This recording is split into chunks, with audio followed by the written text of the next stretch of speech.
ඔබ හැමෝම දන්නා කතාවක් තමයි තමන්ගේ සැමියා විසින් තමන්ගේ බිරිඳට පෙට්‍රල් දාලා ඔළුවටම දාලා ගිනි තියනවා.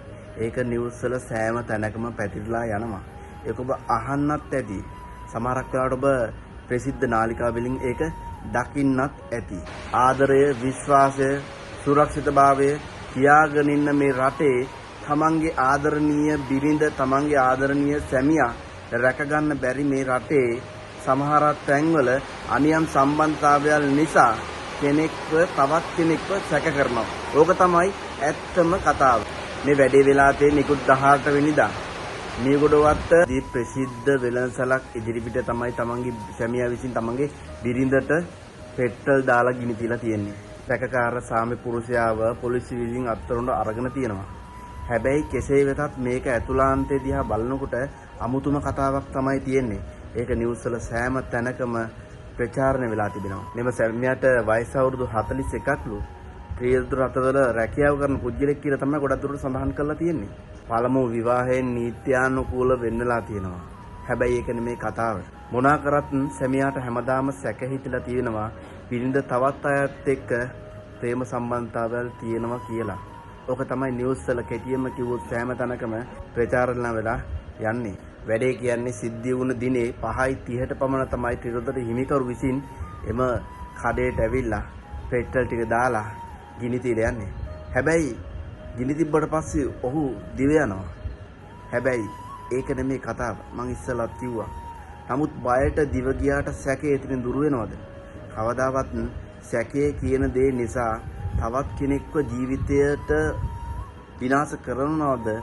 ජීවිතයෙන් පල්ලි ගන්නවද කියලා ඔබ තමයි තීරණය කරගත්ත උත්තේ. හැබැයි ඒ ප්‍රශ්නේ නිසා දැන් ප්‍රශ්නේ ටිකෙන් ටික වැඩි වුණා කියලා ඔබට හිතෙන්නේ නැද්ද? පොලිසිය විසින් අත්අඩංගුවට ගත්තට පස්සේ සැකකරු විසින් මෙන්න මෙහෙම දෙයක් කියලා තියෙනවා. මමත් ජීවිතය නසා ගන්න හැදුවා මේ ප්‍රශ්නේ නිසා. නමුත් දැන් මොකද කරන්නේ? මේක තියෙන්නේ මිනිස්සු ගාව තියෙන අවබෝධයක් නැතිකම. අපි කසාද බඳිනවා. කෙනෙකුට කෙනෙක් සැක කරනවා.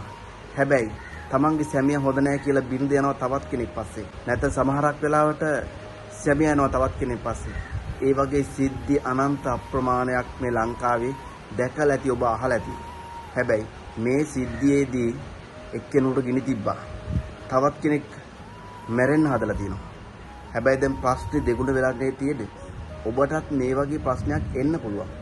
හැබැයි මේ ප්‍රශ්න දුරදිග යවා ගන්නට වැඩිය ඔබ निराකරණය කරගන්නවා නම් මේක හොඳ නැහැ කියලා හිතෙන්නේ නැද්ද? හැබැයි දැන් පොලිසිය වෙන ගානේ ගිහිල්ලා තැන් වල läගලා නඩු වලට යන්න වෙලා තියෙන අතේ තියෙන තුට්ටුව වියදම් වෙලා එක එක ප්‍රශ්න වැඩි වෙලා ඔබට දැන් හිතෙන්නේ නැද්ද මානසික වදයක් කියලා? දෙයක් කරන්න කලින් දෙපාරක් තුන් පාරක් හිතන්න. නැත්නම් ඔබට පස්සේ පසුතැවෙන්න වෙනවා. ඒක තමයි කියන්නේ. මේකෙන් අහලා මේකෙන් පිට කරන්න එපා කියලා. සැකේ කියන දේ නිසා ජීවිතේ විනාශ කරගන්නවද? සැකේ දුරු කරගෙන ජීවිතේ ගෙවාගෙන යනවද? ලැබිච්ච ජීවිතෙන් යම්කිසි ප්‍රයෝජනයක් ගන්නවද කියලා ඔබම තමයි තීරණය කරගත්තේ.